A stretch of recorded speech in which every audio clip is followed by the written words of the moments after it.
Hey Yukis, glad to have you back on my channel. Don't forget to tap the notification bell and hit like and share to support the channel.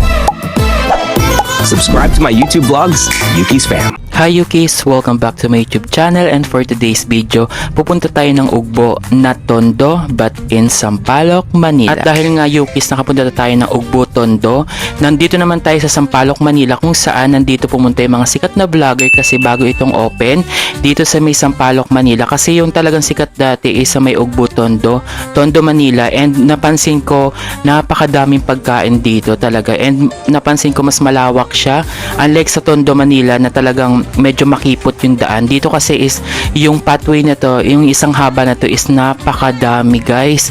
Pumunta kami dito around 8 mga hindi ko alam, mga 9 to 8 PM na to kasi medyo delay itong vlog na natin na to, mga 8 to 9 PM ata to. And then talagang sobrang daming pagkain Yukis kasi nakapunta na ako sa Ugbo, Tondo, Manila, and talagang pa-close na nung napuntahan ko yun, and talagang parang ang kipot dito guys. Sobrang daming tao, nagulat ako kasi sabi ko nga is meron din palang Ugbo sa may Sampaloc, Manila, kaya nga pinuntahan na agad natin kasi nga marami din daw ditong pumunta mga vlogger, mga food vlogger. Kaya naman yung iba dito nung nagtanong-tanong ako dito is talagang na-feature sila sa mga vlog dito. Sabi nung iba dito, ang dami dito. Ang talagang pupuntahan natin dito is mahilig kasi ako sa lechon. Alam nyo naman yan, mahilig tayo sa lechon and mga bagnet, mga ganyan. Kaya pupuntahan din natin dito, and napansin ko nga sobrang daming tao. Hindi ako masyado ditong nakadaan kasi nga sobrang sikip, pero masaya yung pagpunta namin dito kasi nga maaliw kayo kasi sobrang daming pagkain, and hindi nyo na alam kung saan talaga kayo bibili dito. Kaya ang ginawa ko muna dito, tingin-tingin muna tayo dito, muni-muni muna tayo dito kung saan yung mga bibilhan natin mamaya kasi sobrang dami pala nito. Unlike nung sa Ugbo, Tondo na napakaunti, dito kasi is napakahaba talaga nitong way na to sa may Sampaloc, Manila. Kaya naman kung malapit kayo dito sa Sampaloc, Manila, try to visit dito sa may Ugbo, sa may Fusion Alley ang kanyang location. Pero don't worry kasi ilalagay ko naman dyan yung complete address para talagang mapuntahan nyo. And talagang Yukis, excited na ako dito kasi itatry ko rin ditong kumain kung kaya natin kumain, pero napansin ko kasi na sobrang daming tao talaga dito, and napaka-konti lang din naman nung mga upuan and lamesa dito kasi nga punuan sila. And kung may time naman kayo, pwede kayong mag-wait tapos kayo yung next nakakain dun sa mga per tindahan kasi dito is meron silang designated na mga chair and yung mga lamesa nila, kaya ganun yung setup niya. Kaya iti-try out lang natin kumain dito mamaya. Titingnan natin kung kaya natin kumain dito sa ganito kadaming tao. And napansin ko nga may nakita nga ako ditong ibang vlogger, nahiya lang ako dito. And ito na kay Yukis, ang ginagawa natin dito is pinapakita ko sa inyo yung mga ambience, yung view natin para makita nyo na napakalawak talaga nito. Unlike nga dun sa Tondo na Ugbo, dun talaga yung original talaga na Ugbo sa may Tondo, Manila, napakakipot dun. Dito talaga yung way na pathway dito sa isang haba na to. Napansin ko isang haba na ganun, nahabaan na ako sa kanya, and then may tawid pa pala ito Yukis. Tumawid nga kami dito, and sa tawiran meron na naman mga pagkainan dito. Kaya kung talagang naghahanap kayo ng mga food trip, iba't ibang food trip dito ang makakainan nyo, at saka sobrang sasarap din ng pagkain nila dito. And napansin ko rin sa mga price nila dito is talagang napakamura ng mga pagkain dito. Sobrang mura. Kung magdadala kayo ng 500 pesos dito or 1,000 pesos, pwede na sa 2 tao, or pwede na kayo sa 5 person kapag meron kayong 1,000 pesos dito. Sobrang saya nga dito Yukis. Ikot-ikot muna tayo para makita nyo yung mga kakainan natin, and then ipopokus ko mamaya dito yung mga pagbibilhan natin mamaya. And then napansin ko nga dito Yukis, left and right talaga dito yung mga lechonan dito. Marami din bagnet dito, iba't ibang pagkain, may Mexican food, Japanese food, Malaysian food. Kaya hindi talaga kayo mananawang bumili dito ng mga pagkain kasi hindi lang siya basta Pinoy yung mga pagkain dito. Iba't iba nga rin pala yung mga pagkain dito, and yung iba dito is kilala na nabablog na ng mga vlogger. Kaya naman talagang puntahin din itong sa may Sampaloc, Manila. I suggest talaga kung pupunta kayo ng Ugbo, Tondo, kung first time nyo mag-ugbo, dito ang puntahan nyo. Talagang matutuwa kayo kasi sobrang haba niya. And talagang inikot-ikot ko muna and talagang hanggang dulo para makita natin yung mga bibilhan natin dito. Karamihan naman dito is halos same na sila ng mga tinda, pero iba't iba yung mga nagtitinda dito and napakadami talagang pagkain dito.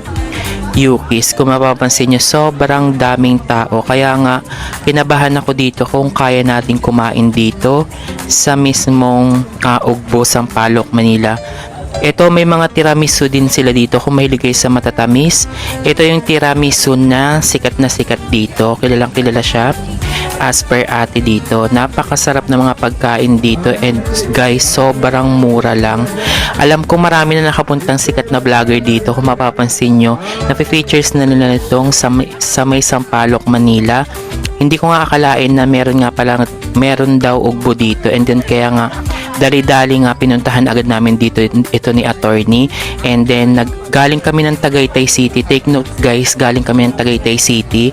Ito talaga yung dinayo namin dito sa may Sampaloc, Manila, itong ugbo, kasi nga magpo-food trip kami dito. Ito, try namin kumain dito, and then kung hindi naman is ipapakita ko sa inyo kung gaano talaga kalawak and kaganda dito. And talagang hindi kayo matatakot dito sa Sampaloc, Manila na mananakawan kayo dito kasi nga sobrang daming tao. Kung mananakawan kayo dito is makukuyog agad kasi nga napakadaming tao dito. Sumigaw lang kayo dito na may magnanakaw is talagang kuyog na ng mga tao. And talagang natutuwa ako dito. Tapos may mga kasabay din pala akong vlogger dito na nag-vlog. Kaya naman nahiya lang ako dito sa kanilang magpa video Yukis kasi hindi naman tayo ganun kalakihan pa dito sa pagbablog natin. And then ayan Yukis, talagang walang katapusang habang lakarin natin to. So parang daming pagkain dito and iba-iba yung mga pagkain dito. And then ito nga sila, pag nagbibideo ka dito, tatanungin ka nila, ay vlogger ka, gaganon sila sa iyo dito, kaya nakakatuwa. Kahit hindi ka naman talaga kasikatang vlogger, basta pag nagbibideo ka dito, talagang takaw pansinin ka, kaya nahihiya talaga ako. Hindi ko masyadong pinokus yung mukha ko dito kasi nga nahihiya ako. Mas gusto ko mabidyohan talaga dito yung mga pagkain kasi ito talaga yung ating features dito, kung ano yung ambience dito, ano yung galawan dito, para pag pumunta kayo is aware kayo. Kung vlogger kayo is napakadaling pumunta dito, ipin nyo lang yung location dyan and talagang safe na safe kayo dito, hindi kayo mananakawan. Tapos napansin ko itong bagnet na to, ito, bumili rin kami dito ng mga burger. And then bumili din kami ng mga lechon kawali kasi dito napakamura lang. Kung pansin nyo yung mga price dito ng burger, double patty na siya, is around parang mura lang, may mga 60 pesos, 100, may 100 plus, mga ganun lang, napakamura. And guys, sinasabi ko sa inyo, sobrang lalaki ng mga pagkain dito. Talagang kung nagki-crave kayo ng iba't ibang pagkain, halos nandito na lahat. Ito yung case, nakabili tayo ng bagnet and then yung double patty na burger. Mapapansin nyo, mamaya marami na akong bit-bit dito. Kasi nga, ang naisip ko, kung hindi kami makakakain dito, kasi expected ko, kakain kami dito. And parang napansin ko, hindi ako makakain ng todo dito kasi nga, sobrang dami talagang tao guys. Kung kakain kayo is kailangan talaga may patient kayo, and kami talaga is pauwi pa kami ng Tagaytay City, kaya naman tatry lang natin ditong kumain kung kaya natin kumain dito. Pero as you can see, kung hindi naman namin makain yan dito, makakain ko yan sa looban ng sasakyan and pauwi na rin kami ng Tagaytay. Doon ko na lang din kakainin yung iba dyan kung hindi natin to makakain Yukis. Sobrang saya ko Yukis, napakamura ng mga pagkain dito, and ang payment nila dito is kung wala kayong cash, pwede kayo mag Gcash. Tapos Yukis, ito nga, at naka-order nga tayo ng burger kasi nung nakita ko yung burger is sobrang lalaki ng burger and napakamura lang, parang 60 to 100 plus lang yan, double patty pa ito and then may cheese pa siya. Napakasarap na mga pagkain. Ito nga pala Yukis, nagpaluto rin kami dito sa Malaysian food kasi sabi ni attorney is nung kumain siya nito sa Malaysia is napakasarap daw nito, and then try natin yan dito, itong Malaysian food dito. And then nagpasiklab nga dito si kuya. Maraming, actually guys, hindi ko lang nabidyohan dito yung mga tao, pero yung mga tao dito is nakaabang kasi nga napakadami, pila yung order dito sa Malaysian food na to kasi nga na parang kakaiba siya and sobrang sarap din pala dito ng Malaysian food na to. At ito nga Yukis, nilinisan na ni Kuya kasi ang daming order dyan. Kung mapapansin nyo, sana mahagip no camera ko ito. And kaya matutuwa kayo guys kasi nga pinipilahan sila. Kaya nga kami is yung mga pinuntahan din namin karamihan is yung mga pinipilahan pagkain. Kahit Malaysian food yan or mga Mexican food, mga ganun yan. Ito nga Yukis at nililinisan na nga ni Kuya itong kanilang ginagawa. Binidyohan ko talaga to para makita niyo dito kung paano niluto nila. Ito si Kuya is chef siya. Sabi niya chef siya. And then yung mga expertise niya is mga Malaysian food. Ayan nga at nagpasiglap na nga si Kuya dito. Sobrang init. Medyo lumayo ako dito kay Kuya. Sa harapan kasi niya ako kasi sabi ko, Kuya ibablog ko ito ha para may content ako, may food vlog ako dito sa Sampaloc, Manila. Guys, sobrang saya ko kasi nga nung nakapunta ako ng Tondo, Manila, akala ko yun na yung pinakamaganda sa Ugbo. Guys, dito kayo pumunta sa Sampaloc, Manila. Sobrang dami and sobrang lawak. Mas mahaba yung lane niya na mga pagkainan, mga pagpipilian kesa sa Tondo. And nasa Tondo kasi is natakot ako dun kasi nga parang anytime mahahablutan ka. Dito kasi sa Sampaloc, Manila, sobrang daming tao. Kung mahablutan ka dito is makukuyog agad doon. And napakasarap talaga dito guys kumain. Kasi nag-try din ako dito. Ayan Yukis, and then hanap-hanap tayo ng mga kakainan. Hindi ko na masyado na-videohan dito Yukis yung iba kasi nga napaka-stampede na dito. Sobrang haba na ng mga pila nung iba. And kung mapapansin nyo talagang pila-pila sila dito kasi nga per order. Sa sobrang daming tao is yung ibang kinakainan dito, lalo na yung mga masasarap, is talagang pinipilahan siya. Ito Yukis, meron dito mga fresh na mga seafoods, mga garlic, mga oyster dito. Ang dami dito Yukis, mga seafood. Iba-iba talaga. As in, magugulat kayo. Basta pag sinabing Ugbo, napakadaming pagkain dyan. Isang hilera kasi yan. And dito kasi is napakahaba. Yung isang ding hilera nila dito is kailangan pang tumawid ka pa ulit. Akala mo yun yung pinakandulo na tatawid ka pa pala. Kaya nagulat ako. Sabi ko nga na mas mahaba to kaysa dun sa may Ugbo Tondo. Kaya nga kung first timer ka mag-Ugbo and gusto mo talagang ang mga cravings mo, napakadami mong cravings sa buhay, dito ka pumunta sa may Ugbo, Sampaloc, Manila, talagang masasatisfy ka dito kasi nga iba't ibang pagkain dito, Mexican, Indian, meron din dito mga yung sikat sa Pakistan na pagkain, meron din dito mga ganun. And then ayan nga Yukis, talagang binibidyo-bidyohan muna natin dito yung mga pagkain dito. Ito ang binibidyohan ko na ito yung sa tubo. Yan, ginagawang juice Yukis. Ito yung ginagawang juice nila sa tubo. Ganito yung machine na pangpiga nun sa may tubo niya. Ayan Yukis, sobrang dami talagang tao dito, promise. Kaya naman talagang yung aking video dito is konti lang yung na-feature sa akin na may mukha ako dito. Kasi nga, medyo nahiya naman ako dito. Kahit na makapal ang mukha ko, medyo nahiya din ako dito kasi sobrang daming tao. And alam talaga nila nagbablog ka kasi nagbibideo-video ka dito. Ganun Yukis. Kaya naman simple-simple vlog lang tayo dito mga ganyan. May mga Ilocos empanada. Kompleto talaga dito Yukis. Kung mga gusto niyo yung mga Ilocos empanada dito, masasarap din ang pagkain. Sobrang dami. Ito coco mogu. Iba't ibang mga juice naman dito na may mga mogu. Sobrang dami Yukis. Pinapakita ko sa inyo dito yung mga pwede nyong mga kainin Yukis. Kasi dito, mga karamihan na kain ko kasi dito. Mahilig talaga ako sa mga lechon kawali, bagnet, lahat ng ganyang pagkain. Mahilig ako sa mga sisig. And then sa mga Japanese food, Malaysian food, yan. Basta marami akong mahilig akong kumain and mahilig nga tayo magluto. Kung mapapansin nyo is mahilig din tayong kumain, mahilig din tayo magluto. Ito nga Yukis at meron nga dito parang tinitinan ko si ate. Parang mga dito mga squid to Yukis na meron parang gulay. Yan, ganyan. Inikot-ikot ko, sobrang dami guys. And then nung pumunta nga kami dito is napakadaming tao. Kasi mga mga peak hour na nila ata to na talagang dagsaan ng mga tao. Kaya natuwa ako kasi nga Sobrang safe lang dito mag video.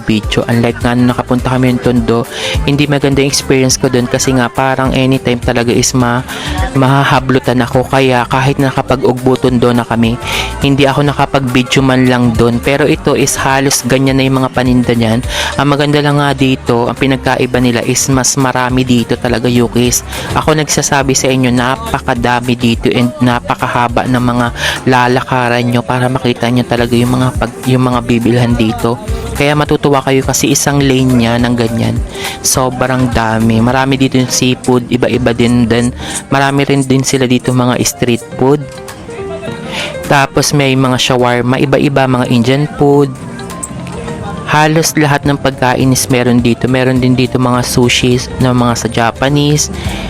Ayan, Yukis. Pinapakita ko sa yung mga stall para naman kung magustuhan nyo kung saan kumain dito. Meron din dito mga fresh buko. And then meron silang bulalo. Iba-iba talaga, Yukis. Napakamura lang. Notin nyo yung Yukis. May mga add-ons pa sila. Parang add-ons nila dito. Ito 150 lang yung bulalo nila. So may 50 pesos din. Napakamura. Ang maganda dito, Yukis, kung maramihan kayo dito is talagang makasasatisfied kayo dito kasi nga sobrang dami and napakamura lang dito ng mga bilihin. And talagang nung punta ako dito, habang naglalakad nga ako dito is kumakain ako ng shawarma. Kasi nga sabi ko medyo matagal-tagal tong vlog na to kasi nga ikot-ikutin ko to para at least makita nga ninyo yung mga ambience dito natin. Guys, safe na safe dito mag-vlog. Marami rin dito nagba-vlog kaya hindi kayo matatakot dito mag-vlog. Ito guys yung ice cream nila. Ayan, may nakita ko ditong ice cream. Tapos sobrang haba nga ito, Yuki. Sakala ko nga ito is parang sa Tondo lang na maiksi lang yung linya, yung line na paglalakaran nyo. Nagulat naman ako, Yukis, kasi nga tatawid pa pala. Pagtawid mo, meron na namang isang haba dito. Talagang mas mahaba to sa may Ugbo Tondo. Pero halos same na mga paninda, pero dito mas doble-doble yung mga paninda dito kasi nga magkakalaban na sila dito ng mga paninda nila. Ayan, Yukis, may mga street food, may mga fried noodles. Sobrang ang dami sigurong kita ng mga nagtitinda dito sa Ugbo, yung mga may stall dito. Ayan, sa may Sampaloc, Manila to. Yung address ito ay sa may Fusion Alley. Madaling makita to. Ito, lechon belly. Ayan. Merong lechon belly dito, Yukis. Tignan nyo, 100 plus. Tapos per ano ata niya is 850. Per ano, ewan ko per kilo ata yun. Tapos, Yukis, dito sobrang sarap nga dito ng mga may sausage din dito, Hungarian sausage, mga ganyan. Ano pa ba? Sobrang dami. Kayo na yung magugulat dito. Kaya nga kung malapit kayo dito ay suggest pumunta kayo dito sa Sampaloc, Manila. Kasi napakamura lang and napakasarap ng mga pagkain nila dito. Ganito yung setup pala, yung kasi sinabi ko na may mga lamesa. Pag magpapareserve kayo, nung panahon na yan kasi sobrang daming nakain. Kaya lumalakad-lakad pa kami muna bago kami Yukis mag ang tawag dito, mag dine in kasi nga sobrang dami. Ang sabi nga ni Kuya dito is pipila pa kasi nga may naka-line up pa daw. Ayan, may naka-line up pa. Sobrang dami. Ang dami bumibili dito, Yukis. Sobrang haba talaga nito. Tapos Yukis, may nakita nga rin pala kami dito mamaya na sa mga national bookstore na mga libro. Ay mamaya ko na ipapakita yun. Napansin ko lang dito. Ito, Yukis, ang masarap dito is left and right sila dito sa mga bagnet lechon, iba't iba. Tapos yung isa dito nga, yun sa tikim, may ganong ano siya, tikim na ganon, is na features nga sila sa isang vlog doon na kilalang vlogger.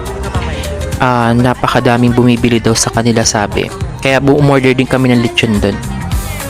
Sa may unahan banda, yung kanilang intro, yung lechon na yun ni nanay, lechon ni nanay, ayun. Ito, Yukis, pinapakita, ikot-ikot muna tayo, tour muna tayo para may idea kayo. 45 pesos. Toasted siopaw, Yukis, is bumili rin ako nito kasi favorite ko toasted siopaw and yung siopaw na normal. 45 pesos lang yun. Nung pagbalik namin dun is bumili ako nun. Tapos itong Hungarian sausage pala, bumili na rin kami dyan kasi mukhang masarap and talagang mura lang. Para mga 45 lang yung 45 lang ata yan o 35, mga ganyan. hanggang dulo pa pala to Yukis. Ang pinakanduluhan niya is parang may barangay hall na din dito. Yun yung sign na pinakandulo na siya. Pero nung tinignan ko, sobrang haba na nilakad namin dito. Guys, sobrang ganda dito. Talaga hanggang duluhan siya. Tapos ito meron mga pusit. Yung mga inihaw na pusit. Yan, kung nagkikraving kayo ng mga inihaw na pusit. Napakadami Yukis. Left and right ang mga burger dito. And napakamura. Ayan nga, pag vlogger ka is sabihin, tuwan-tuwa sila kasi pinapa-videohan pa talaga nila. Hindi ako na mag-video dito Yukis kasi nga may mga kasabayan ako nagbibideo dito. Kaya video-video lang din ako kasi nga sikat na sikat nga tong ugbo na to Yukis. Yung ugbo nga ng Tondo pinupuntahan talaga. Ito pa na sobrang daming pagkain dito. At ito Yukis, ikot-ikot lang tayo para makita nyo nga ang ating kapaligiran. Sobrang daming tao. And kung mapapansin nyo sila, nakapila sila dito.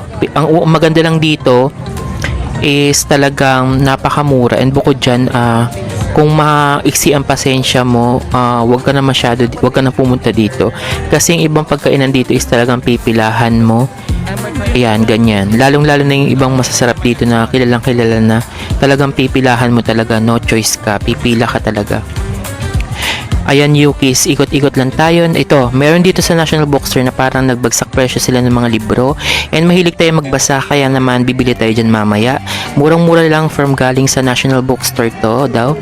Yan, ganyan siya. 35, 75. Ayun yung mga libro na babasahin nyo. Mahilig ako magbasa, lalo na sa biyahe. Nagbabasa-basa ako dito. Yan. Yan. Napakamura. Ayan nga yung tsura ko dito. Ayan Yukis. Ikot-ikot lang tayo. Tapos, ayan. Bumili nga pala. Ito yung sinabi ko sa inyo. Dito ako bumili ng shawarma. Bumili na akong shawarma nga dito kasi nga feeling ko magugutom na agad ako dito kasi nga sobrang dami, sobrang haba. And napakadami nga pala dito mabibilhan. Kaya nga, bumili na tayo ng shawarma. And then, ito nga yung sinabi ko sa inyo. Bumili na tayo ng toasted siopaw. Kasi nga, favorite ko yan. Since nung kinder ako, yung mga siopaw na ganyan. Siopaw na yung normal sa 7-Eleven and then yung toasted siopaw, favorite ko yan. Kasi yan yung binibigay sa akin ng tatay ko pag umuwi siya galing ng bangko. Binibigyan niya ako dati ng ganyan. Kaya favorite ko ang siopaw talaga. Tapos, eto na, bumili tayo dito Yukis ng halo-halo. Sabi ni ate na feature siya sa mga vlogger din. And napansin ko, sikat-sikat din to si ate kasi nga, sobrang sarap din nung halo-halo nila dito Yukis. At ito nga Yukis, pagpasensya nyo yung itsura ko dito at wala akong kaayos-ayos Yukis kasi nga, ayoko naman mag-ayos sa ganitong lugar. Kasi hindi tayo pwedeng mag-ayos masyado sa ganito kasi nga, delicates kasi Manila part na to. Pero napansin ko is sobrang safe naman pala dito. Nakapag-reserve kami dito ng seat. And then, nakakain din kami. Ang nakain ko dito Yukis muna is yung sa Hungarian sausage nila. Kasi sabi dito is sobrang sarap daw doon. May katabi ako dito na kumakain din ng ganyan. And sabi niya sobrang sarap nga daw. Tapos napakamura lang. Itatry pa namin ibang kumain sana kaso nga lang punuan na Yukis. Kaya sabi ko na lang na since pauwi kami ng Tagaytay, iti-take out ko na lang kasi mas prepared kong kumain sa looban ng sasakyan na lang. Kasi nga napakadaming tao sabi ko. Ayan, tapos napainom na ako Yukis dito. Sobrang sarap nitong iniinom ko na ito ng dragon fruit. At ito na nga Yukis ang ating take home. Nakapag take home na nga tayo dito ng pagkain. Karamihan yan bagnet Yukis na nabili ko. Tapos binalikan namin dito yung sa may National Bookstore. Bumili na rin ako ng libro dito. Nakatatlong libro ako dito. Mahilig ako magbasa kasi nga plano ko to pag umuwi ako ng Oriental Mindoro is baka maboring ako kaya dapat meron akong binabasa-basa kaya nga bumili na ako dito kasi nga naka-sale naman siya from National Bookstore pa ata itong mga to kasi may nakalagay pang sticker. Ewan ko kung saan to galing. Siguro ito yung mga na sa National Bookstore. Kaya napabili ako. Marami din pumipili dito Yukis sa atin nyo. May pumipila-pila din o pinupuntahan siya. Ito yung nabili ko mga libro Yukis na dapat nating mabasa. Tapos bago kami umuwi, may nakita rin kami dito parang ang cute nito eh. Parang mga jelly siya na nahulma na ganton. Ka-cute. Tapos bumili rin nga pala kami niyan. After namin nun sa dragon fruit, bumili ulit kami nito niyan. Mga yung tawag dito? Para mga shake, yan, ganyan. Tapos ito guys, kala nyo simpleng mga ganyan lang yan. Pinipilahan yan, yung mga ganyan. Yung mga ganyang inumin, pinipilahan yan. Ayan, ito na ngayon sa amin, patapos na. Sobrang dami talaga. Ang ano ko dito, Yukis, pinipilahan talaga yung mga pagkain dito. Kaya talagang mako-curious kayo na talagang pipila rin kayo. Ayan, simpleng ganyan lang yan ha, Yukis. Pero napakasarap niyan kasi parang may Sprite yan. Halo-halo yung lasa niyan eh. Parang kakaiba yung lasa niyan. Marami rin bumibili, Yukis. Mga nakapila yan. Ewan ko kung nabidyohan ko pa yan, kung nabidyohan ko pa yan. At ito, yan, nakabili tayo. Ang pinili namin gantong flavor. Ay naku, Yukis, kung naghahanap kayo talagang masasatisfy talagang cravings nyo na napakamura, on the budget kayo, talagang dito kayo pumunta sa may Ugbo. Pag sinabing Ugbo, napakamura na mga pagkain dyan and talagang napakasarap kasi nga kilalang kilala na yan sa mga vlogger din. Napupuntahan ng mga vlogger to, Yukis. Hindi na ako masyado nakakain dito, Yukis, kasi hindi ko kaya. Tapos, Yukis, dito pala, itong sa may Fusion Alley, Sampaloc, Manila, Ugbo is ito yung address niya sa may Fusion Alley, ganyan. Tapos ang street niya, Yukis, bibidyohan ko yung mga street nito para makita nyo kung nandito na kayo, nakarating na kayo sa Ugbo. Ito, Yukis, yan, sa may Dental, sa may E. De Los Reyes Street, sa O Noval.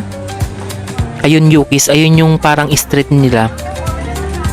Pero ilalagay ko na lang din dito yung kompleto, Yukis, ha. Ito, Yukis, yung pinakang entrada nila, yung bungad nila na sobrang haba hanggang dulo yan, Yukis. Paggabi na rin to, Yukis, and talagang pauwi na rin kasi kami dito ng Tagaytay. Kaya ang nakain ko lang dito, Yukis, sa madalit sabi, yung kanilang sausage. And then, yan, sa may E.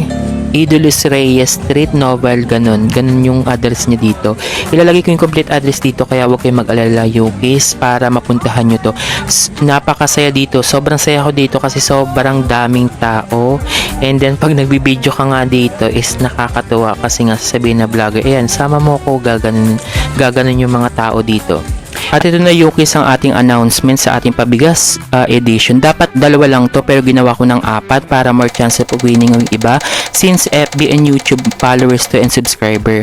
Ang unang napili sa pabigas natin are amounting of 600 pesos is si Danica Joy Ocampo. Minessage ko na yun sila para talaga makabili na sila ng dapat bilhin nila dito. Sa mga nagtatanong kung paano sumali, basahin nyo yung nasa baba dito nilagay ko. And then, ang pangalawang mananalo natin na 530 pesos is si Jocelyn Fajardo, amounting of 530 pesos. Nilagay ko na yung mga resibo dito, pero yung actual na resibo talaga niyan is ilalagay ko sa my Facebook natin for announcement, and then dito yung mga pangalan. Kaya sa mga nagtatanong kung sino nanalo, manood ng vlog. Ito yung pangatlo natin is si Mary Joy Arceo. Congratulations po, meron tayo ng 600 pesos. And ang puro babaeng, 3 babae. And then sino kaya yung pang-apat natin? Ang pang-apat natin is si John Mark Abanika. Meron tayong 600 pesos. Congratulations kung bago ka pala mag-subscribe. And don't forget to click the notification below para lagi kang updated.